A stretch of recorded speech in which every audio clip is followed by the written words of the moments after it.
Mantap, inilah hasil pertandingan Indonesia versus Bahrain tadi malam. Indonesia masih berpeluang lolos Piala Dunia. Patrick Kluivert resmi dipecat diganti Sintayong, sedangkan Alex Pastor akan jadi asistennya.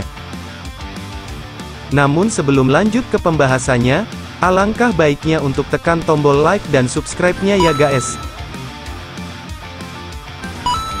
Jika sudah, mari kita lanjut.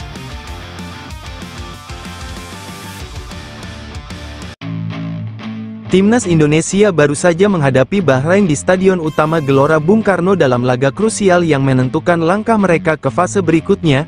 Pertandingan ini berlangsung di depan puluhan ribu supporter yang memadati stadion, dengan jumlah penonton mencapai sekitar 60 hingga 70 ribu orang. Dukungan luar biasa dari tribun membuat atmosfer semakin membara, memberikan energi tambahan bagi skuad Garuda di lapangan. Timnas Indonesia menurunkan sejumlah pemain andalannya dalam pertandingan melawan Bahrain. Beberapa nama besar seperti Maarten Paes di bawah Mistar, Rizky Ridho, J.I.Z., Justin Hubner, dan Kevin Dix di lini pertahanan, serta Tom Haye, Joey Pelupesi, dan Kelvin Verdong. Di lini serang, Marcelino Ferdinand, Ragnar Oratmangun, dan Ole Romeni dipercaya untuk menembus pertahanan lawan. Pada babak pertama, permainan berlangsung cukup seimbang. Timnas Indonesia mampu mengimbangi Bahrain dalam penguasaan bola dan tempo permainan. Tim Garuda menunjukkan organisasi permainan yang solid, baik dalam bertahan maupun membangun serangan. Statistik penguasaan bola membuktikan bahwa kedua tim memiliki level permainan yang berimbang. Kabar baik datang di menit ke-24 ketika Ole Romeni berhasil mencetak gol bagi Indonesia. Dengan penyelesaian yang tenang, ia sukses memanfaatkan peluang dan membawa timnas unggul 1-0. Gol ini semakin meningkatkan kepercayaan diri skuad Garuda yang tampil disiplin sepanjang babak pertama. Memasuki babak kedua, pelatih melakukan beberapa perubahan strategi dengan melakukan rotasi pemain. Pergantian ini bertujuan untuk menyegarkan permainan serta memperkuat skema taktik agar timnas bisa mempertahankan keunggulan dan mengamankan hasil maksimal. Menariknya, setelah laga melawan Bahrain, Erick Thohir menyampaikan apresiasi terhadap jalannya pertandingan, terlepas dari hasil yang diraih oleh timnas Indonesia. Ia menilai para pemain telah berjuang dengan maksimal di lapangan. Namun, di balik apresiasi itu, terselip kekecewaan terhadap peran Patrick Kluivert sebagai pelatih kepala. Menurut Erick, Kluivert tidak menunjukkan keseriusan dalam membangun tim dan dianggap kurang memiliki strategi yang jelas untuk membawa timnas Indonesia ke level lebih tinggi.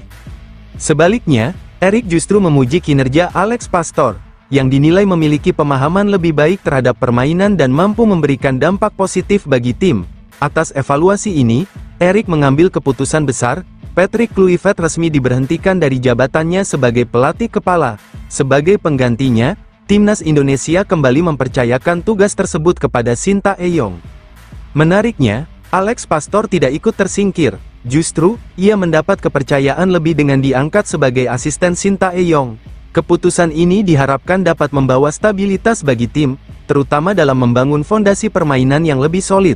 Dengan kombinasi pengalaman Sintayong dan wawasan Pastor, Erick optimis timnas Indonesia bisa tampil lebih kompetitif dan berkembang lebih baik ke depannya.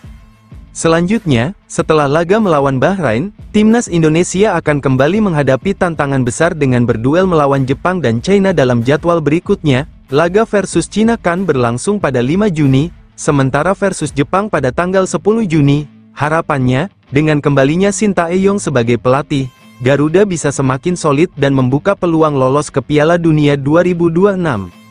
Ngomong-ngomong, bagaimana pendapat kalian tentang pertandingan semalam? Apakah puas dengan performa yang ditunjukkan oleh timnas? Laga ini tentu meninggalkan banyak opini, terutama soal keputusan mengganti Patrick Kluivert dengan Sintayong. Menurut kalian, apakah langkah ini sudah tepat? Jika kalian setuju bahwa Sintayong adalah sosok yang paling cocok memimpin timnas Indonesia, yuk tunjukkan dukungan kalian. Jangan lupa like video ini dan ketik di kolom komentar, "Saya setuju Sintayong gantikan Patrick Kluivert." Semoga dengan perubahan ini, Indonesia semakin kuat dan bisa mewujudkan mimpi tampil di Piala Dunia 2026. Amin. Ini baru mantap, Martin Paes lagi-lagi lakukan penyelamatan gemilang untuk timnas Indonesia di leg kedua versus Arab Saudi.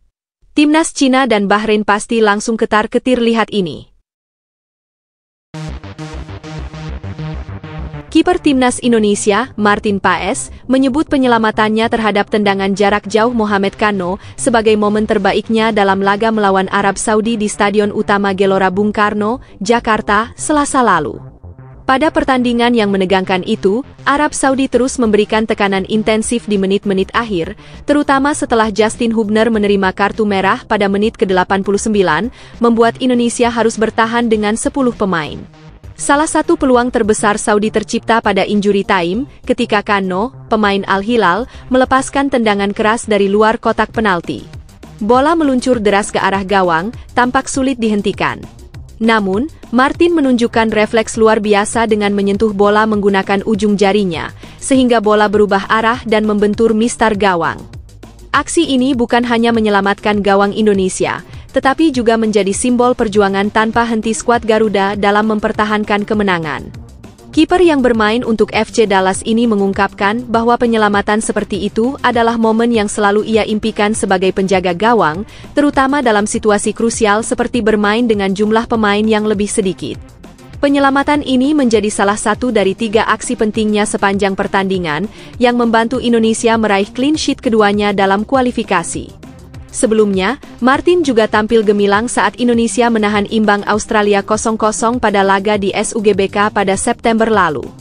Kemenangan atas Saudi dengan skor 2-0 ini menjadi momen penting bagi perjalanan Indonesia di grup C putaran ketiga kualifikasi Piala Dunia 2026. Dengan 6 poin dari 6 laga, Indonesia kini menduduki posisi ketiga, mengungguli Arab Saudi, Bahrain, dan Cina yang memiliki poin sama.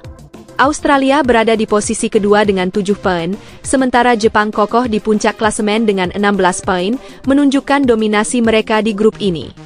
Masih ada 4 pertandingan tersisa bagi skuad Garuda, yaitu 2 laga kandang melawan Bahrain dan Cina, serta 2 laga tandang yang berat melawan Australia dan Jepang. Dengan performa gemilang Martin Paes dan semangat juang yang terus menyala, harapan Indonesia untuk melangkah lebih jauh tetap terbuka lebar. Alhamdulillah, Dion Marks sudah resmi jadi WNI dan akan perkuat lini belakang timnas.